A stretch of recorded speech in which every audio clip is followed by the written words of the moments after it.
أعوذ بالله من الشيطان اللعين الرجيم بسم الله الرحمن الرحيم وبه نستعين ثم الصلاة والسلام على أشرف الأنبياء والمرسلين الرسول المسدد المصطفى الأمجد أبي القاسم محمد اللهم صل على محمد وآل محمد وعلى آله الطيبين الطاهرين المعصومين لا سيما بقية الله في الأرضين أرواحنا له فداء أما بعد فقد قال الله سبحانه وتعالى في كتابه الكريم بسم الله الرحمن الرحيم يا أيها الذين آمنوا إذا نودي للصلاة من يوم الجمعة فاسعوا إلى ذكر الله وذروا البيع ذلكم خير لكم إن كنتم تعلمون صدق الله العلي العظيم. Assalamu alaikum wa rahmatullahi wa barakatuh. Juma Mubarak. It has been over a week now since the tragic murder of George Floyd. It has been a week since people around the world have been mourning the tragedy, have been protesting against the injustice, have been advocating for justice. There is a time which, yes, we mourn, and there's a time as well which we must take after mourning to begin to take action. And I believe that the conversation about the tragic event that occurred almost over a week ago is beginning to change and take this direction.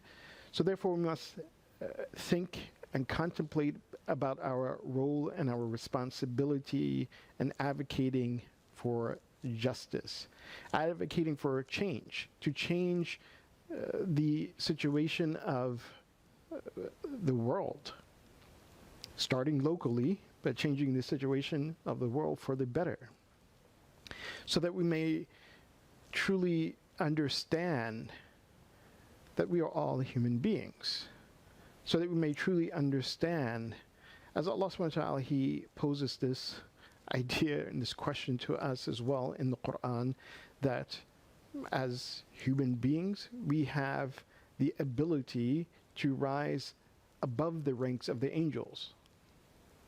But at the same time, if we're not careful, if we're not attentive to our humanity, the thing which we all share in common, no matter our race, no matter our ethnicity, no matter our language, no matter our color, that if we're not careful, we can fall beneath the rank of animals, even lower than animals, as Allah subhanahu wa ta'ala, He states. A situation that, when I reflect upon that statement of Allah subhanahu wa ta'ala, reminds me of some of the concepts that some social scientists, they have put forth about social Darwinism, meaning that, as Darwin has outlined the idea of evolution, and in that idea of evolution, that theory of evolution, only the fittest and the strongest survive. All the others are wiped out. But if you apply that to our society, then that means that we're no greater than animals. That if we think that that is the standard that we live by, that some races, some ethnicities, or some people, some nations, that if they are weak and we can dominate them, then if they are extinguished, then there's no harm in that. That's if we believe and we buy into this idea of social Darwinism. So if we wipe out the Native Americans, for example, then what's the harm? Why? Because the strongest nation came forth to survive. If we wipe out different races and ethnicities, then we are living by that standard of animals, or even lower than animals, as Allah subhanahu wa ta'ala, He points out in the Quran.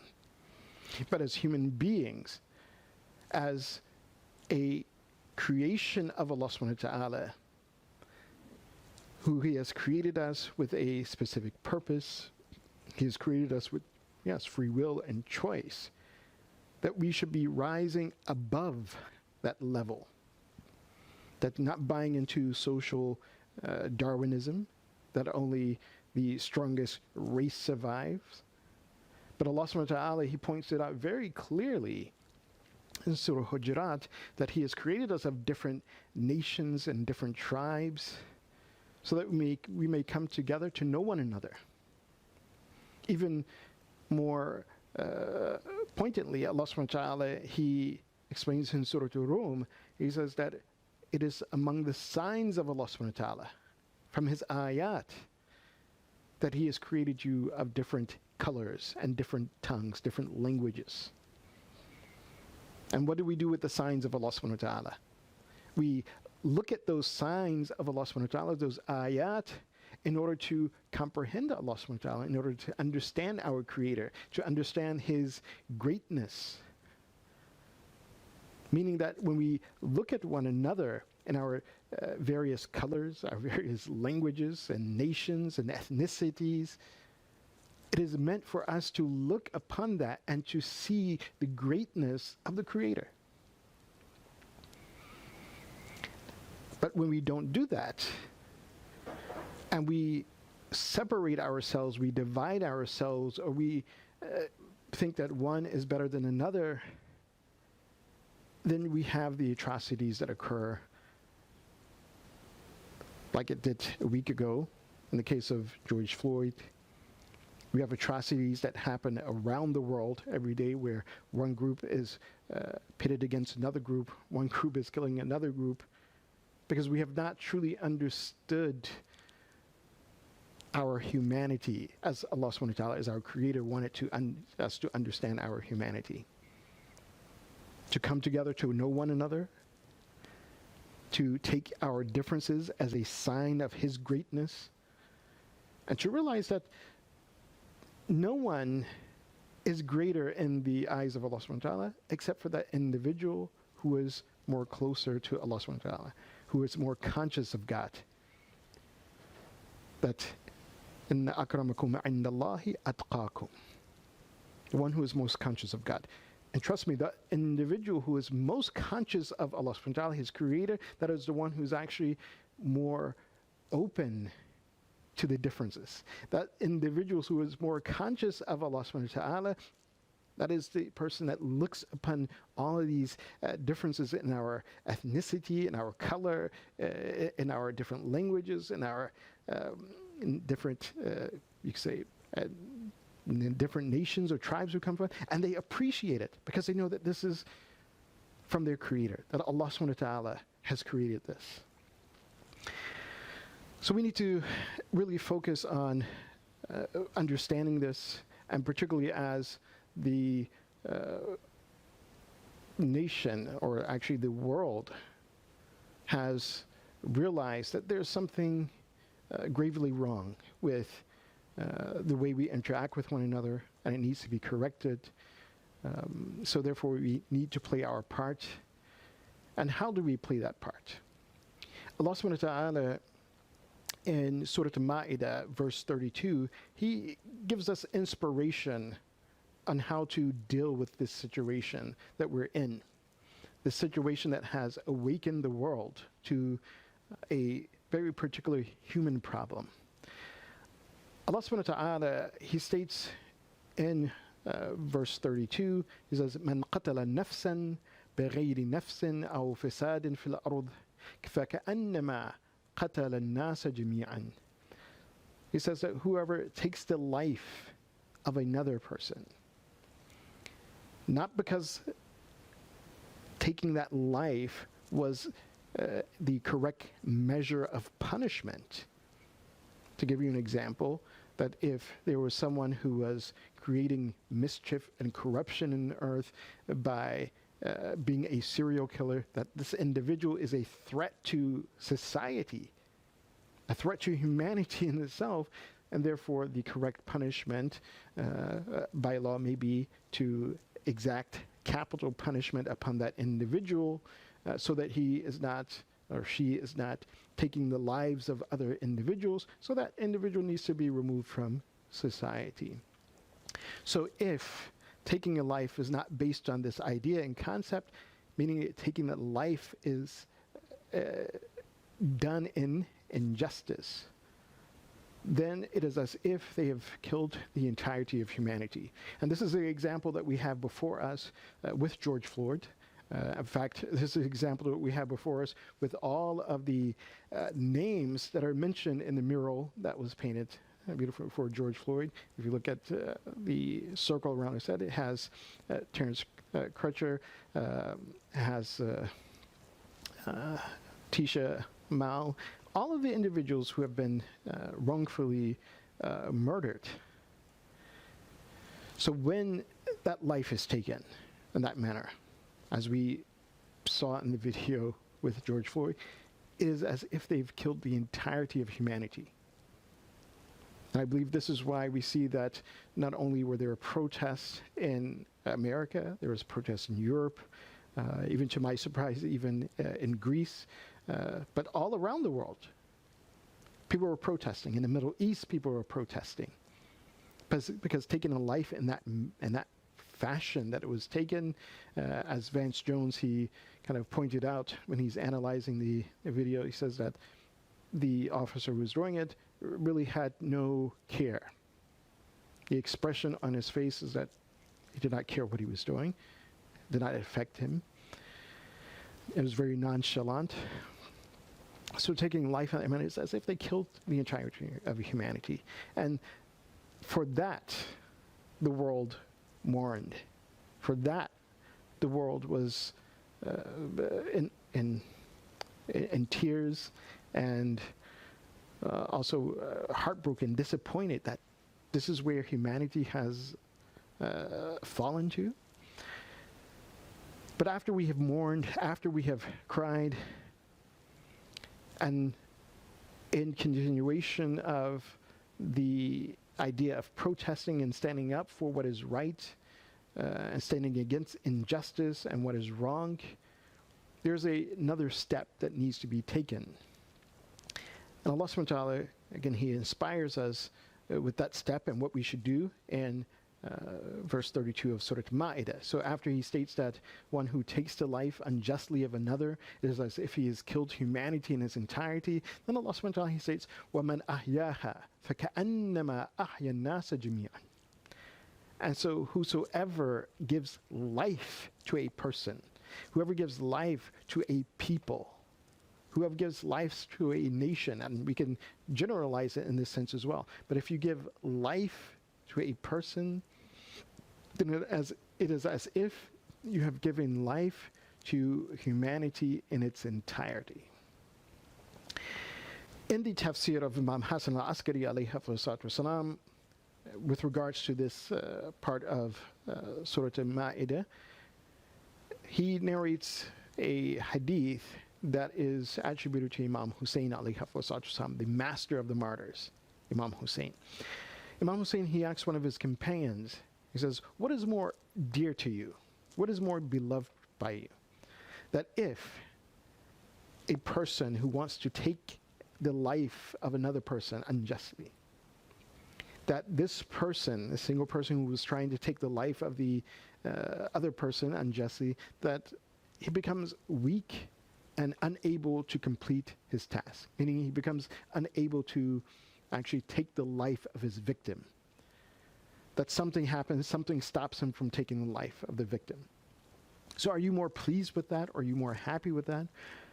Or are you more pleased and happy with this second scenario where the Imam, he states that that you are able to instill the values within the individuals, within people, or even in that person who was going to perpetrate the crime. You instill within them values whereby they would not even think about and move forward to actually taking the life of another person unjustly. And I'm paraphrasing this hadith from Imam Hussein. So the companion of Imam Hussein stated that, yes, this is more beloved to me, the second scenario, by instilling values within an individual whereby the crime itself is not committed. So Imam Hussein alayhi salam, he expressed that this is the meaning of what Allah subhanahu wa ta'ala stated, وَمَنْ أَحْيَاهَا فَكَأَنَّمَا أَحْيَا النَّاسَ جَمِيعًا. So if you give life to a person, you give life to an individual, then it is as if you've given life to an entire people. You've given life to humanity in its entirety. So this is our next step in this atrocity, to begin to educate individuals, to begin to instill within people the value and respect for life, the value and respect for our humanity, no matter what our ethnicity is, no matter what our language is, no matter what nation we're from, what tribe we're from, no matter what color we are. So this is the next step in this, you say, movement to awaken the consciousness of humanity towards these injustices and standing up for what is right and standing against what is wrong. And some of this has begun to happen. I believe if we look at the different reports that is in the news, that we find, for example, Sheriff Chris Swanson of Michigan, who actually put down the shield and baton, and he began to walk with the protesters. Again, showing that he understands and he's committing to this idea of justice, that everyone has a right to justice. In some cases, we find also the New York police, that they're kneeling with the protesters. In Amherst, Ohio, some of the police and the mayor, they committed to even walking with the protesters as well. You know, civil and peaceful protesting.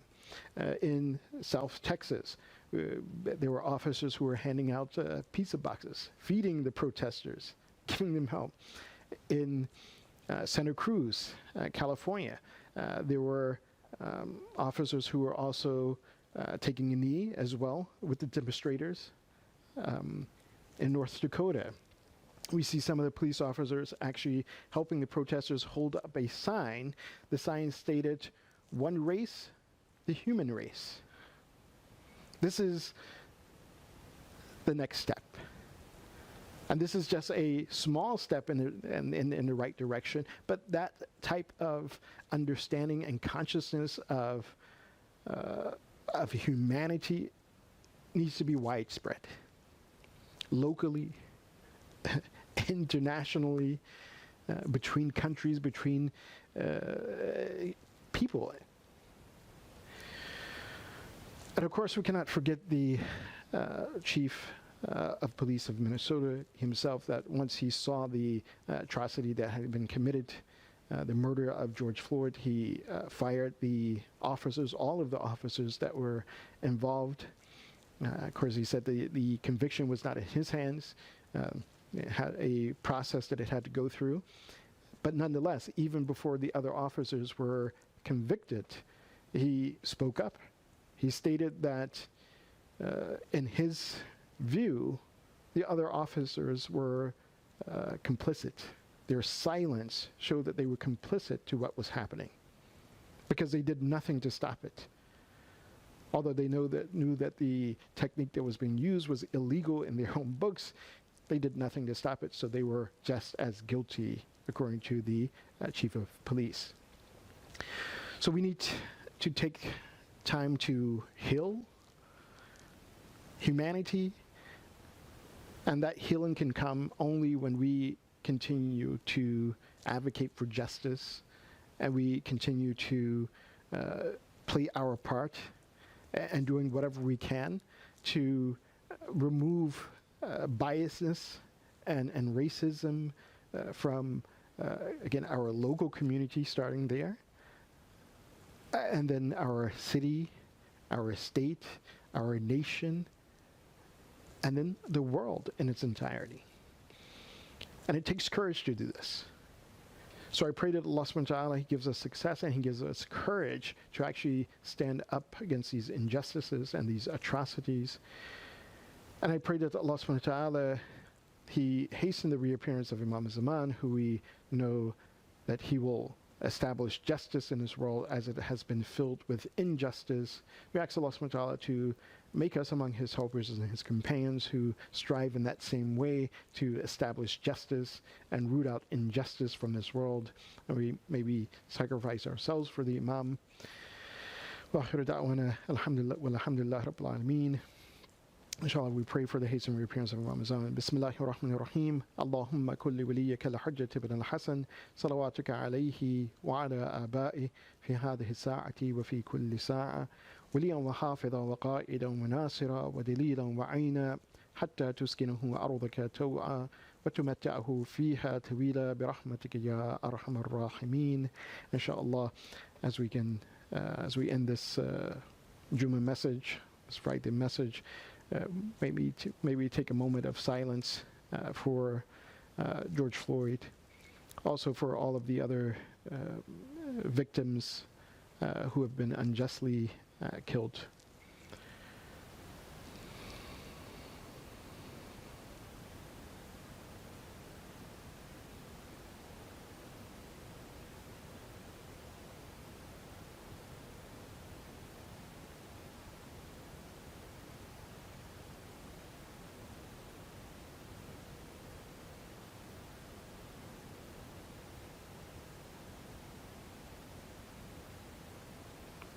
Assalamu alaikum wa rahmatullahi wa barakatuh.